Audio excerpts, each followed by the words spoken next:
everyone, this is Bushra Khan. Welcome to Sama Podcast. Today we have a very exclusive guest with us, Mr. Rana Riaz Mahmood. He's an agriculture expert and of course, you know what, he's a true patriot. He decided and wished to live here and serve in Pakistan as an agriculture expert, I would rather say, because he has served on government level for last 32 years and it's a big I would say it includes 3 decades, consecutive decades.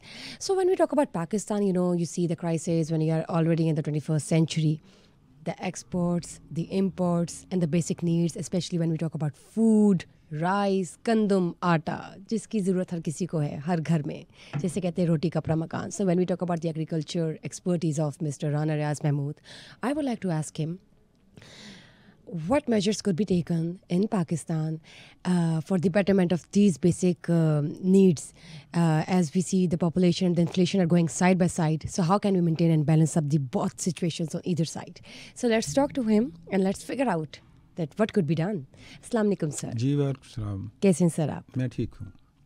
Sir मुझे सबसे पहले तो आप ये बताइए कि agriculture expert होना बहुत रेयर है और इतना कोई ज़्यादा स्कोप भी नहीं है. तो आप ये बताइए कि उस ज़माने में आपने ये फील्ड कैसे चुनी और क्यों चुन ली?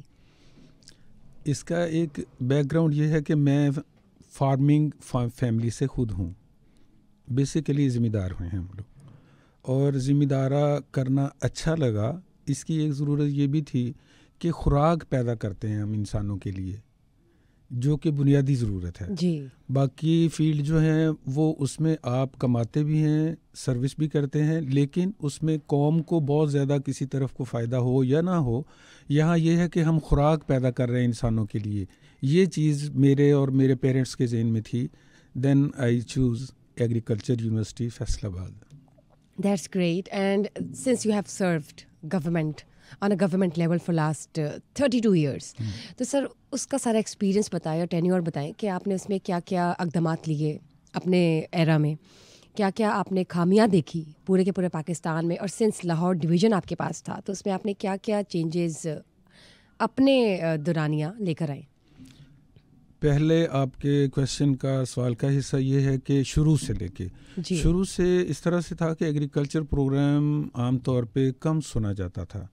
इसकी दिलचस्पी बढ़ाने के लिए इसको इस तरह से डिज़ाइन किया कि लोग इसको सुनना चाहें और फिर इसका लिसनिंग बढ़ी रेडियो से, फिर टीवी के साथ आके पीटीवी पे ये हमारा सिर्फ और सिर्फ एक टॉक शो था. इसको फिर हमने डिज़ाइन किया इस तरह से कि लोगों का इंटरेस्ट बढ़े, तो हमने इसको ड्रामाटाइज़ किया.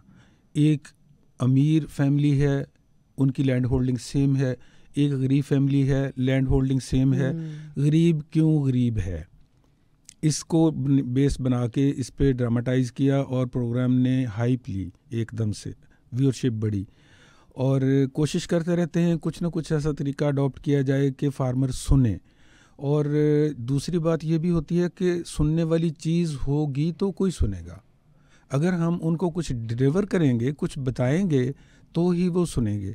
अगर आम जो हमारे एग्रीकल्चर के भी काफ़ी ऐसे लोग हैं जिनसे काश्तकार ज़्यादा जानते हैं, क्योंकि वो पढ़ी लिखी जनरेशन नई आगे आ चुकी है, वो खुद दिलचस्पी लेते हैं, खुद पढ़ते हैं. सो इसके लिए हमें बहुत ज़्यादा तैयार होना पड़ता है ताकि हम उनको जो भी बताएं, लेटेस्ट टेक्नोलॉजी जो आ रही है वो उनको बताना, उसका तरीका इस्तेमाल बताना, नए सीड्स जो रिकवर हो रहे हैं, जो हमारा रिसर्च डिपार्टमेंट तैयार कर रहा है, उनके बारे में उनको बताना और उनकी सही टाइम पे काश्त करना, उनकी देखभाल करना. आम तौर पे हमारे ज़िम्मेदार भरा जो भाई हैं वो मेहनत तो पूरी करते हैं, लेकिन सिर्फ टाइमली काश्त ना करने की वजह से पैदावार में कमी आती है. जैसे इस वक्त गंदम की फसल चल रही है, 15 दिसंबर तक ये लास्ट इसकी डेट ऑफ सोइंग थी, और उसके बाद जो कॉटन एरिया की वजह से, राइस एरिया की वजह से कुछ काश्तकार जो है वो गंदम की बजाई उनकी लेट हो जाती है. लेकिन अगर वो किसी भी तरह उसको मैनेज करके वक्त पे कर लें तो फी दिन पैदावार कम होती है. लाखों एकड़ रकबे पे गंदम की काश्त है, अगर 1 मन फी एकड़ भी कम हो तो लाखों मन गंदम की जो पैदावार है वो कम हो जाएगी. बिल्कुल. जबकि हमारी आबादी इतनी तेज़ी से बढ़ रही है कि खुराक की ज़रूरियात बढ़ती जा रही हैं. बिल्कुल. और ज़मीन हमारे पास कम होती जाती है कॉलोनीज़ की वजह से, मुख्तलिफ़ कॉलोनियाँ बन रही हैं, आबादी की वजह से ज़रूरत है उनकी, शहरों के करीब का एरिया ख़ास तौर पे आबादियों की नज़र होता जा रहा है। जी जी। तो हम जब तक फ़ी एकड़ पैदावार ज़्यादा नहीं लेंगे तब तक हम कम्पीट नहीं कर पाएंगे। ठीक हो गया। सर मुझे ये बताएं कि जब मैं बात करती हूँ स्टेट लेवल की, तो जो स्टेट लेवल है वो कोशिश कर रहा है कि एग्रीकल्चर का जो काम है ज़्यादा से ज़्यादा वो बेहतरीन किया जा सके और उसके लिए कुछ ना कुछ चेंजेस आते जाए। अब जोर दिया जा रहा है इस काम पे। लेकिन जब मैं बात करती हूँ गंदम की, गंदम चावल, ये जो हमारी बेसिक नीड्स है, पहले तो समहाउ इसकी एक्सपोर्ट ठीक थी, लेकिन अब जैसे जैसे ज़माना आगे की तरफ जा रहा है तो ये जो बेसिक नीड्स है वो भी पूरी नहीं हो रही। जी बिल्कुल, आपने ठीक कहा। तो हम क्या करें, कोई ऐसे रैपिड एक्शंस बताएं कि ये जो बेसिक नीड्स हैं वो किसी तरीके से पूरी होना शुरू हो जाए। बाकी चीज़ें तो मुझे लगता है बाद की बात है, पहले तो हम बेसिक नीड्स पे अरे हुए हैं कब से। Very right, very right. और इसके लिए सिर्फ और सिर्फ ये है कि हमारा काश्तकार जब तक इनपुट्स जो उनको दी जा रही हैं वो महंगी हैं, वो अफोर्ड नहीं करता, कॉस्ट ऑफ प्रोडक्शन बढ़ जाती है और इससे कम कीमत पे बैरून मुल्क से मंगाई जा सकती है, इसलिए वो करते हैं। कास्ट ऑफ प्रोडक्शन कम करने के लिए इनकी इनपुट्स को सस्ता करना हमारी बुनियादी ज़रूरत है, जो कि खाद की शक्ल में ज़्यादा है और बीज की शक्ल में है। ख़ास तौर पे अच्छे बीज जो हर एरिया के हिसाब से रिकमेंड किए जाते हैं, गवर्नमेंट लेवल पे ये चीज़ें की जाती हैं ताकि किस एरिया में कौन सी किस्म ज़्यादा बेहतर पैदावार दे सकती है। आबो हवा के हवाले से, ज़मीन के हवाले से, वो मुख्तलिफ़ वैराइटीज़ का मतलब ये होता है कि उस इलाके की आबो हवा के मुताबिक, उस पानी के मुताबिक वो वैरायटी मैक्सिमम पैदावार दे सके, उस तरह करें। और उसका टाइम ऑफ सोइंग बहुत बड़ा फैक्टर है। इसको हम पहले हमारे जो पुराने काश्तकार थे वो इग्नोर कर देते थे। अब खैर नई जनरेशन से बहुत अच्छी उम्मीदें हैं हमें, और वो कर भी रहे हैं इन चीज़ों को, और फ़ी एकड़ पैदावार दिन ब दिन बढ़ती भी है। जैसे आप पहले देख लें, गंदम की पैदावार फ़ी एकड़ 20 मन 15 मन होती थी, अब 50-60 मन लोग ले रहे हैं, इससे ज़्यादा तक भी ले रहे हैं। इसकी दो वजह हैं, एक तो बीज अच्छे आए, दूसरा ये कि काश्तकार जनरेशन चेंज हुई, उन्होंने मेहनत की। लेकिन इनपुट अगर सस्ती कर दी जाए, इसमें गवर्नमेंट मुख्तलिफ स्कीम्स के तहत काश्तकारों को खाद पे भी सब्सिडी देती है, एग्रीकल्चर मशीनरी पे भी सब्सिडी देती है, लेकिन बाज़ दफ़ा तरीक़ाकार थोड़ा सा मुश्किल हो जाता है। आम किसान अगर एक दिन में एक चीज़, एक खाद की बोरी के लिए सब्सिडी लेने जाए तो उसका पूरा दिन ज़ाया हो जाता है। तो अगर उसको डोर स्टेप पे ये फैसिलिटी दी जाए, वो ज़्यादा बेहतर तरीके से इससे मुस्तफ़ीद हो सकता है। और अगर इनपुट्स मुनासिब हो जाएं, कम हो जाएं, बिजली के रेट्स मुनासिब हो जाएं, इन खाद की कीमत कम हो जाए, बीज की कीमत मुनासिब रखी जाए, तो यकीनन जो काश्तकार है उसकी दिलचस्पी भी बढ़ेगी। और इसके अलावा एक दूसरा फैक्टर ये है कि काश्तकार जो पैदा कर लेता है, प्रोड्यूस उसकी पैदा हो कर ली उसने, तो वो उसका मुनाफा उतना नहीं होता जितना मिडिल मैन ले जाता है मार्केट में जाके। तो इस चीज़ों को भी देखना पड़ेगा। मार्केट में भी हमें देखना पड़ेगा कि किसान से गवर्नमेंट परचेज़ कर ले, या कुछ ऐसा हो कि उसका रेट जो भी दिया जाता है उसी रेट पे ही किसान से ली जाए। इसमें भी कुछ थोड़ी सी कमज़ोरियां और ख़ामियां हैं। बिल्कुल ठीक है, बिल्कुल ठीक बात की आपने। ये एक ऐसी टॉक है और कॉन्वर्सेशन है जो कि वाकई ज़रूरत है आवाम को सुनने की, और अब तो अवेयरनेस हर किसी को होनी चाहिए, घर घर पे।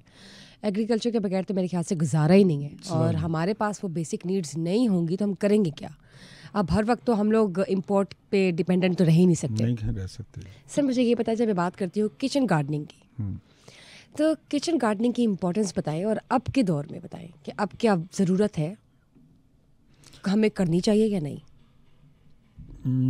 दोनों सवाल हैं आपके। ज़रूरत है, करनी चाहिए, ज़रूर करनी चाहिए। और क्यों करनी चाहिए? क्योंकि इसमें अगर हम अपने घर पे सब्जियां लगा लेते हैं ज़रूरत के लिए, अपनी रोज़ाना की रोज़मर्रा ज़रूरत के लिए लगाते हैं, तो उसके 2-3 बड़े फ़ायदे हैं। एक तो ये कि जिस वक्त हमें जिस सब्ज़ी की ज़रूरत होगी वो हम ताज़ा इस्तेमाल कर सकेंगे लेके। ठीक है। और इससे भी बढ़ के ये है कि बाज़ार से ख़रीदी गई कोई भी सब्ज़ी और फल स्प्रे के बगैर नहीं होता। कोई भी नहीं होता। मतलब कुछ ऐसे कहते हैं ना, आपके साथ कमिटमेंट करते हैं या स्टेटमेंट पास करते हैं कि ये बिल्कुल डायरेक्ट आ रहा है और इसमें कोई भी ऐसा केमिकल नहीं लगा हुआ, जैसे कहते हैं ऑर्गेनिक है, तो हम ना माने इस बात को।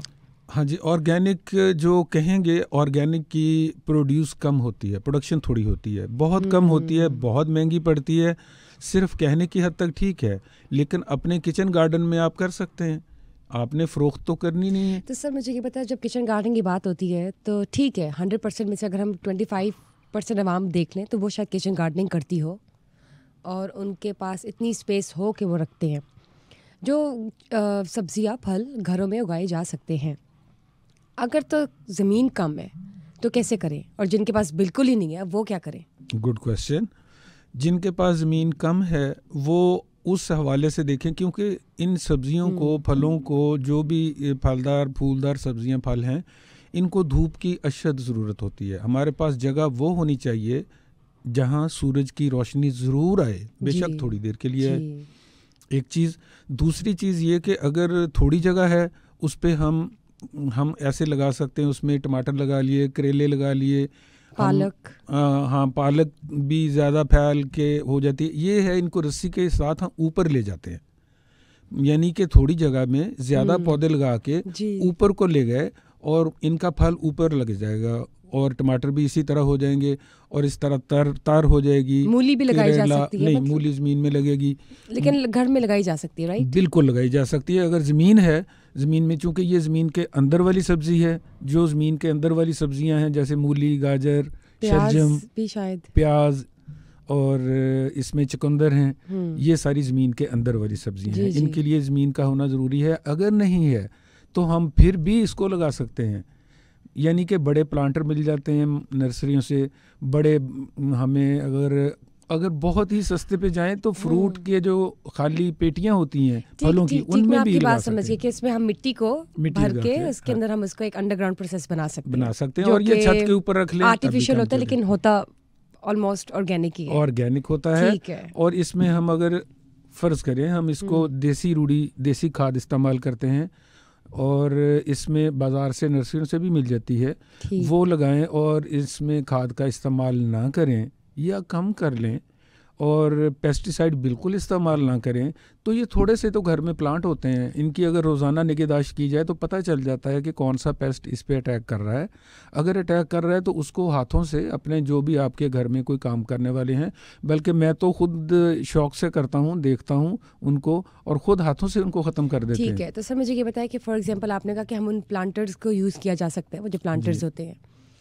तो अगर अब इतना सा प्लांटर है और अब कोई ऐसी सब्जी है जो आपने अंडरग्राउंड उसको उगाना है, तो अगर तो वो मल्टीप्लाई होना शुरू हो जाए तो फिर उसको कैसे मैनेज करेंगे? बहुत ज़्यादा उसमें मल्टीप्लाई हो जाए तो क्या उसका होगा? उसके लिए पहले से हमें ये मैनेजमेंट करनी पड़ेगी कि हम जो लगा रहे हैं ये कितनी फैल सकती है। ठीक है, उसके हिसाब से प्लांट कम, उनकी तादाद जो है, नंबर ऑफ़ प्लांट्स कम कर लें, वो उसमें मैनेज हो जाएगा, बड़ी आसानी से मैनेज हो जाएगा। और ये कुछ लोग कहते हैं कि बहुत मुश्किल है, या हमारे पास जगह नहीं है, या ज़मीन कम है, छत पे भी की जा सकती है। गर्मियों में चूँकि टेम्परेचर बहुत हाई हो जाता है, इसके लिए हम ग्रीन शील्ड का इस्तेमाल भी कर सकते हैं 2-3-4 घंटे के लिए, दोपहर को 12-1 बजे से लेके शाम 3-4 बजे तक ग्रीन शील्ड के ज़रिए इसके ऊपर शेड आ जाएगा, धूप सख्त इनके ऊपर नहीं लगेगी, तो सुबह वाली धूप और शाम वाली धूप इनके लिए बहुत मुफीद है। तो सर मुझे बताइए, एक्सपेंसिव है ये सारी किचन गार्डनिंग? अगर बिल्कुल एक्सपेंसिव नहीं है, बिल्कुल अफोर्डेबल है हर किस्म के इंसान के लिए। मिट्टी वही है जो आपने एक दफ़ा अरेंज कर ली, प्लांटर वही है जो आपने एक दफ़ा अरेंज कर लिए, या प्लास्टिक बैग हैं वो भी मिल जाते हैं, वो बहुत ही सस्ते नॉर्मल सी नॉमिनल प्राइसेस पे मिल जाते हैं, तो वही आपने बार बार इस्तेमाल करने हैं। वो उन्हीं के गिरे हुए पत्ते वगैरह, जो भी फालतू पत्ते वगैरह उसी में शामिल हो जाते हैं, वो खाद का शक्ल इख्तियार कर लेते हैं।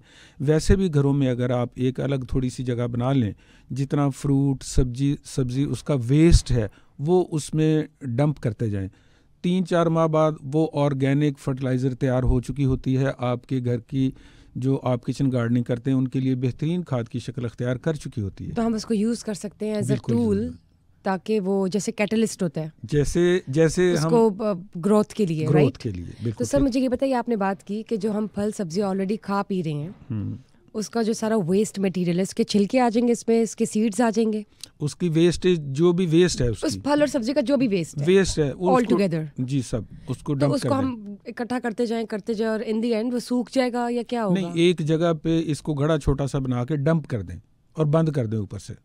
ठीक है, ये गल सड़ के उसके अंदर पूरी तरह से ये एक देसी खाद तैयार हो जाएगी। पौधों के लिए बेहतरीन है, ये बेस्ट है। अच्छा, इसको पानी नहीं लगना चाहिए या धूप लगनी चाहिए? कोई ऐसी टिप तो नहीं है? ये भी बता नहीं, दें। इसका कोई नहीं। अगर इसको आपने डंप कर देना, ऊपर से मिट्टी डाल के बेशक डंप कर दें, बंद कर दें।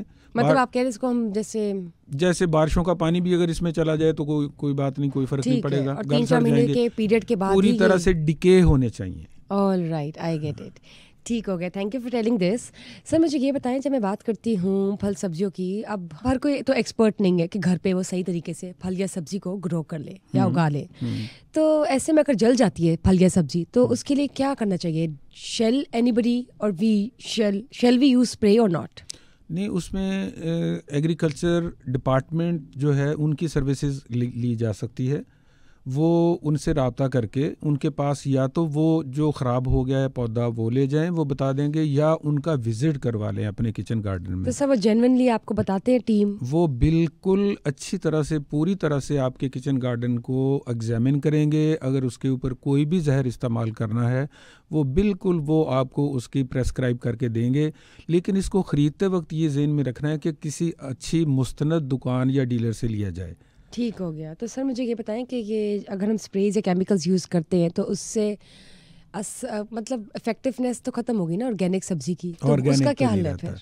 उसका हल ये है कि अगर तो घर में आमतौर पे छोटे स्मॉल स्केल पे ही किया जाता है जी, इसको खुद देख लिया जाए। अगर इसका पौधा ऐसे आपको लग रहा है कि कोई बीमार है, उसको उखाड़ के ज़मीन में दबा दें, खुला ना छोड़ें, ताकि उसमें जो बीमारी के जो भी जर्म्स हैं, जरासीम हैं, कोई फंगस है, कोई फंगल डिजीज़ है, वो सारी ख़त्म हो जाए।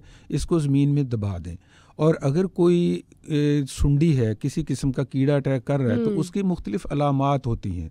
जैसे पत्तों के ऊपर कटाएं नजर आएंगी, कटे हुए पत्ते नजर आएंगे, कोंपलें कटी हुई नजर आएंगी, या आपको पत्तों के ऊपर बारीक ब्लैक कलर के छोटे छोटे स्पॉट नजर आएंगे, वो उनकी वेस्ट होती है। उससे अंदाजा हो जाता है कि इसके ऊपर कोई पेस्ट अटैक कर रहा है, कीड़ा कोई है। हाथ से देख के आपके जो माली आपने रखा है वो कर लें, खुद कर लें, कोई फर्क नहीं पड़ता इससे। उनको तोड़ के उस पत्ते को, मुतासरा पत्ते को, उस सुंडी को, उस कीड़े को जमीन में दबा दें। ठीक है। और आप ये खुद मैनुअली कर सकते हैं, ग्लव्स पहन के। से हो सकता है। लेकिन ये इंसान को तो ये कीड़े कुछ नहीं कहते ना? कुछ भी नहीं कहते। और कंटेजियस होते हैं प्लांट टू प्लांट। अगर ज्यादा एहतियात की जरूरत भी हो तो आप ग्लव्स इस्तेमाल कर सकते हैं। ठीक है। और ये प्लांट टू प्लांट कंटेजियस होते हैं ना? जी ऐसा ही। ठीक हो गया। सर अब मुझे ये बताएं कि जब मैं बात करती हूँ अगेन किचन गार्डनिंग की, तो ये जो फल सब्जियां हैं इंडोर भी कोई होते हैं या नहीं? जी बिल्कुल होते हैं। तो वो कौन कौन से हो सकते हैं? उसमें हाँ, ख़ास तौर पे इंडोर में आप जो इस्तेमाल करेंगे इस टर्म को बोलते हैं हाइड्रोपोनिक्स। हाइड्रोपोनिक्स में आप मुख्तलिफ प्लास्टिक के पाइप के ज़रिए उसमें सुराख करके छोटे छोटे पौधों को पहले अलग से लगा के फिर उसमें कन्वर्ट कर दिया जाता है। उसमें पानी की सर्कुलेशन होती है। ठीक हो गया। लेकिन इनको लाइट ज़रूर चाहिए। बेशक आर्टिफिशियल दें, कमरे में लाइट लगा के पौधों को रोशनी की ज़रूरत पड़ेगी। किस डिग्री की लाइट? कोई आम लाइट जो घरों में जला रहे हैं आप, रोशनी चाहिए पौधों के लिए। उनके पत्ते जो हैं वो उससे फोटोसिंथेसिस के ज़रिए रोशनी से खुराक हासिल करते हैं पत्तों से। तो सर मुझे बताया कि कोई भी लाइट इस्तेमाल की जा सकती है कि इस लाइट की हीट कोई सर्टेन डिग्री की हो? कोई हीट की ज़रूरत नहीं है उसको सिर्फ लाइट चाहिए। दूसरा मशरूम्स हैं। मशरूम्स आप बहुत अच्छे तरीके से घर में लगा सकते हैं और उसकी तो न्यूट्रिशनल वैल्यूज़ बहुत ज़्यादा हैं। और वो तो ख़ास तौर पर कार्डिक पेशेंट्स, हाइपरटेंसिव पेशेंट्स के लिए तो बतौर मेडिसिन इस्तेमाल होती है। बहुत उसमें और वो है प्योर प्रोटीन, और उसको हम बोलेंगे fruit protein, vegetable protein, fat protein भी नहीं है। वो हर लिहाज से बेहतर है। इस तरह अगर इंडोर भी करना चाहें तो वो भी हो सकता है। वो भी एक ही दफ़ा आपको स्ट्रक्चर बनाना पड़ेगा, कोई बार बार उसको हर दफ़ा ख़र्चा करने की ज़रूरत नहीं है। बाद में तो आपने सीड सिर्फ लेने हैं, उनको अलग से पहले ग्रो करके जिस वक्त वो प्लांट की शक्ल अख्तियार कर जाते हैं तो उनमें लगा देते हैं। वो वाटर सर्कुलेशन की वजह से उसका एक और भी फ़ायदा है कि अगर आप उसमें कोई खाद इस्तेमाल करना चाहते हैं तो वो जो पानी उसमें सर्कुलेट कर रहा है पंप के ज़रिए, उसी में थोड़ी सी खाद मिक्स कर देंगे, वो पौधों को मिल जाएगी, उनकी खुराक मिल जाएगी उनको। ठीक हो गया। मुझे ये पता है कि जो सारा का सारा प्रोसेस है इंडोर और आउटडोर प्लांट्स का या फ्रूट्स का, एक्सपेंसिव है कि कुछ एक्सटेंड तक या नहीं, या अफोर्डेबल है हर किस्म के इंसान के लिए? अफोर्डेबल है कतन इसको नहीं, क्योंकि मैंने बताया कि अगर तो वो प्लांटर लेते हैं, प्लांटर की बजाय प्लास्टिक बैग ले लें और सस्ते हैं। सीड छोटे छोटे इनके पैकेट, छोटे छोटे पैकेट बहुत सस्ते मिल जाते हैं। एक सीज़न के लिए अगर लें, गवर्नमेंट का जो एग्रीकल्चर डिपार्टमेंट है ये गर्मियों और सर्दियों में 8-8, 10-10 सब्जियों का पैकेट 100 रुपये में देते हैं। तो वो कितना महंगा हो जाता है, वो लेके वो 5 मरले के लिए काफ़ी होता है वो एक पैकेट। ऑलराइट। और सर कोई ऐसी टेक्निक है, जिससे अगर मैं बात करती हूँ गंदम के चावल की, तो कोई ऐसी टेक्निक के घर में उगाई जा सके? ये नहीं, क्योंकि पॉसिबल नहीं है। कुछ थोड़े से कहते हैं ना, अगर कुछ परसेंटेज। हाँ, अगर आपके पास बड़ा खुला घर है, मिसाल के तौर पे आप 1 कनाल जगह पे या 2 कनाल जगह पे आपका खुला एरिया है, उस पे लगाएं तो बिल्कुल लगेगा, चावल भी लग जाएगा। और लेकिन राइस का आपको पता है ना एरिया है, लाहौर से लेके झेलम तक का एरिया, ये गुजरांवाला सियालकोट, कोई स्पेशल मिट्टी होती है या कुछ ऐसा? आबो हवा का फ़र्क है। ऑलराइट। आबो हवा का फ़र्क है। और हमारा चावल दुनिया में जो बासमती चावल है, ये इसका अरोमा पूरी वर्ल्ड में नंबर 1 पे है। उसकी वजह ये नहीं है कि ये अमेरिका ने या बाकी मुल्कों ने इसको काश्त नहीं किया या इससे बेहतर नहीं ले सके, ये सिर्फ और सिर्फ हमारा 2 दरियाओं के दरमियान जो एक एरिया है, उसकी आबो हवा कुदरती तौर पे है। आई थिंक ह्यूमिडिटी और टेम्परेचर दोनों कुछ ऐसा है अल्लाह की तरफ से। ऐसा ही है। जैसे सरगोदा एरिया हमारा जो है, इसको ऑरेंज एरिया हम कहते हैं जी। ठीक है। उस एरिया में आबो हवा ऑरेंज को बहुत सूट करती है जी, मैंगो को मुल्तान शुजाबा सूट करती है।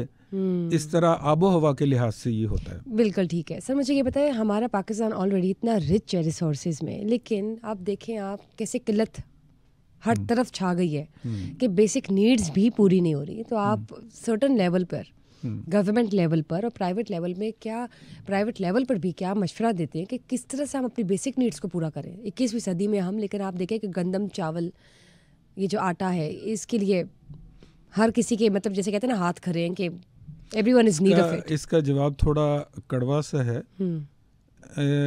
स्टॉक करना रोक दें।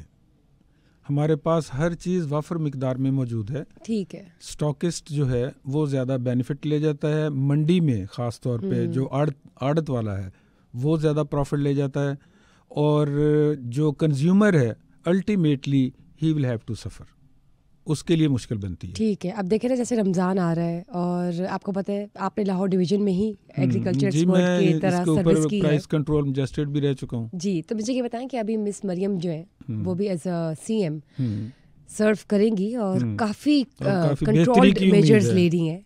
तो आप उनको क्या मशवरा देते हैं कि एज अ गजेटेड ऑफिसर के प्राइस कंट्रोल्स को कैसे कंट्रोल किया जाए, और रमज़ान आ रहा है, क्या इक़दामात उठाए जाएं कि ये जो फल सब्जियां हैं रमज़ान में क्या आने वाले हर महीने में सस्ती लगें और अफोर्डेबल और ली जा सके?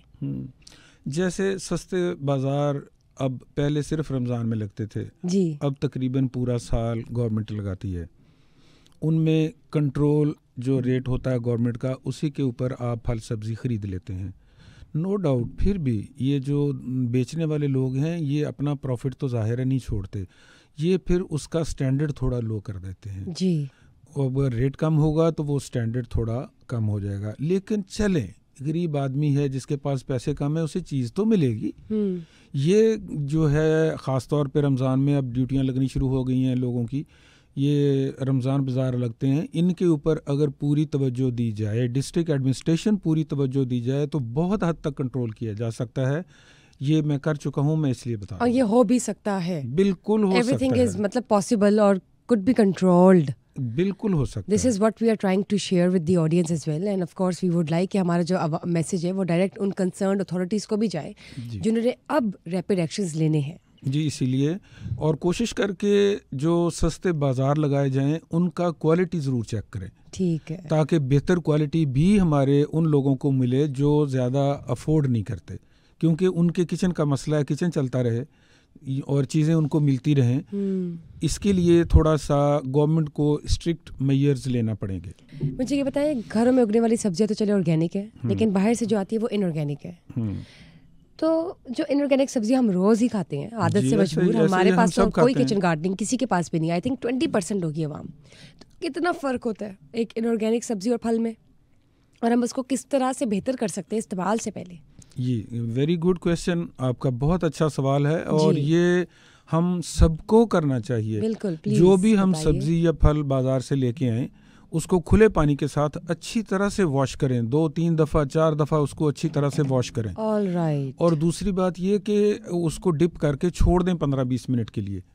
और अगर इससे भी बेहतर करना चाहते हैं तो जो वाइट विनेगर बाज़ार से आम मिल जाता है, 1 चम्मच बाल्टी में पानी में वो मिक्स कर दें और उसको 15-20 मिनट के लिए डिप कर दें, तो जहर के काफ़ी हद तक असरात को ये चीज़ कम कर देती है। तो सर, ये जो वाइट विनेगर की आपने बात की है, ये इटसेल्फ एक केमिकल नहीं है कि ये ठीक रहता है? नहीं, ये ठीक रहता है, ये पेस्टिसाइड को, उसके असरात को कम कर देता है। तो ये इस्तेमाल किया जा सकता है, ये करते हैं, खाने में इस्तेमाल होता है। हाँ जी, वाइट विनेगर जो इस्तेमाल इसमें किया जा सकता है, ये तो सुन्नत भी है। 1 बाल्टी में 1 चम्मच या 2 चम्मच टेबल स्पून जो है वो वाइट विनेगर डाल के तो उस पानी में डिप कर दें, सब्जी हो या फल हो, कुछ भी हो, उसको 15-20 मिनट के लिए कम से कम छोड़ दें। उसके बाद साफ़ पानी से अच्छी तरह से साफ़ कर लें, ताकि जो विनेगर का स्मेल, उसका जो जायका या कुछ उसका आएगा वो भी ख़त्म हो जाएगा, और जहर के असरात भी कम हो जाते हैं। और सेब के लिए या ख़ास तौर पे ऐसे फलों के लिए ख़ास तौर पे मैं कहूँगा कि जब ये इनके ऊपर स्प्रे किया जाता है तो 6-7 दिन के अंदर, 1 हफ़्ते के अंदर इनका ज़्यादातर हिस्सा जहर का इनकी स्किन पे होता है। सेब को अगर थोड़ा सा मोटा छिलका इसका उतार के खाएं, वो ज़्यादा सेफ़ हो जाता है। Very good, thank you for telling this, क्योंकि मेरे ख्याल से हर किसी को ये चीज़ें नहीं पता। कुछ लोग तो बेध्यानी में हल्का फुल्का से धोया और खा पी लिया, और फिर पता भी नहीं चलता कि बैक्टीरियाज कहाँ से आए, पेट की बीमारियां इतनी फैल जाती हैं कि आप यही सोचते रहते हैं कि आपने तो कुछ ऐसा खाया ही नहीं, तो फिर ये सब कुछ क्यों हो रहा है? तो this is a very much much needed information to be shared with the audience. अच्छा, चलिए मुझे ये बताइए कि स्प्रिंग सीजन में, जैसे कि अभी स्प्रिंग सीजन स्टार्ट हो गया है, शुरू हो चुका है जी, तो इसमें कौन से फल और सब्जियां जो है वो मुफीद रहते हैं और उनको उगाना चाहिए? गर्मियों की सारी सब्जियां आप बिल्कुल किचन गार्डनिंग में लगा सकते हैं। मिसाल के तौर पे जिसको हम कहेंगे भिंडी है, बैंगन है, और टिंडे हैं, और इसके तरह से पालक है। जो भी गर्मियों वाली सब्जियां हैं सारी लगाई जा सकती हैं, सारी की सारी लगाई जा सकती हैं, इनमें कोई नहीं है। अगर फलदार पौधे अलबत्ता लगाने हो तो उसका फासला दीवार से कम 7-8 फुट के फासले पे लगाना चाहिए, क्योंकि ये फलदार पौधे बड़े होके तो जब इनके पत्ते और शाखें दीवारों के साथ टच कर जाती हैं तो गर्मियों में हाई टेम्परेचर की वजह से वो फिर उनके ऊपर बीमारी आने का खतरा हो जाता है। ठीक हो गया। सर, मुझे ये बताएं कि before we wrap up the session, I want to know कि अब जिन लोगों ने कभी भी किचन गार्डनिंग नहीं की, तो मुझे पूरा यकीन है कि उन्होंने इस पॉडकास्ट के बाद ज़रूर करना शुरू कर देनी है, क्योंकि ये मुफीद है और मेरे ख्याल से आने वाले वक्त की ज़रूरत भी है, बेसिक ज़रूरत। अब आप ये बताएं कि एक आम इंसान, चाहे वो अफोर्ड कर सकता हो या ना, एक आप मीडियोकर पर्सन ले ले, उसने किचन गार्डनिंग स्टार्ट करनी है, तो वो ज़ीरो से कैसे स्टार्ट करे? कितनी इन्वेस्टमेंट होनी चाहिए, कितने पैसे उसको लगाने चाहिए, और कितनी स्पेस रिक्वायर्ड है? अगर जितनी उसके पास जगह वो मुनासिब समझता है अपने घर में, वो थोड़ी हो या ज़्यादा हो, जितनी वो मुनासिब समझता है जी। अगर बहुत ही कम है तो सिर्फ गमलों में भी किया जा सकता है। क्योंकि जैसे टमाटर है, इसका एक पौधा लगा दें एक गमले में और इसको रस्सी से ऊपर की तरफ ले जाएं। ठीक है, आप इसको हाई राइज कर लें। और इसी तरह करेला है, तर है, और इस तरह के जो भी बेलदार कद्दू है, हमारी लौकी है, ये मैक्सिमम ये वेजिटेबल्स वो हैं जो बेल वाली हैं। टमाटर हैं, ये हरी मिर्च, और इस तरह हरी मिर्च और पुदीना वगैरह जो है हम वैसे गमले में लगा दें तो वो एक घर के लिए काफ़ी हो जाता है। धनिया लगा सकते हैं आप, और उसके लिए भी थोड़ी सी आपको जगह भी चाहिए तो वो भी काफ़ी है। कितना धनिया डेली इस्तेमाल होता है, चंद उसके होते हैं, तो वो अपने एक घर के लिए काफ़ी होता है। बल्कि अगर थोड़ी ज़्यादा जगह हो तो फिर उनको ज़्यादा रकबे पे थोड़ा सा काश्त करके इस हवाले से भी करना चाहिए कि हमसायों को भी दे दें। ज़रूर, वाई नॉट। और सर मुझे ये बताया कि इनको तो ज़्यादा धोने की ज़रूरत नहीं ना, ये तो ऑर्गेनिक है। ऑर्गेनिक है और ये तो फिर मेरे ख्याल से एक नेमत होगी अगर आपने घर में किचन गार्डनिंग की और स्टार्ट की, और जो कर रहे हैं already, hats off to them, क्योंकि किचन गार्डनिंग इटसेल्फ एक बहुत बड़ी जॉब है और उसकी देखभाल और उसको किस तरह से लेके चलना होता है वो भी एक बहुत बड़ी आर्ट है।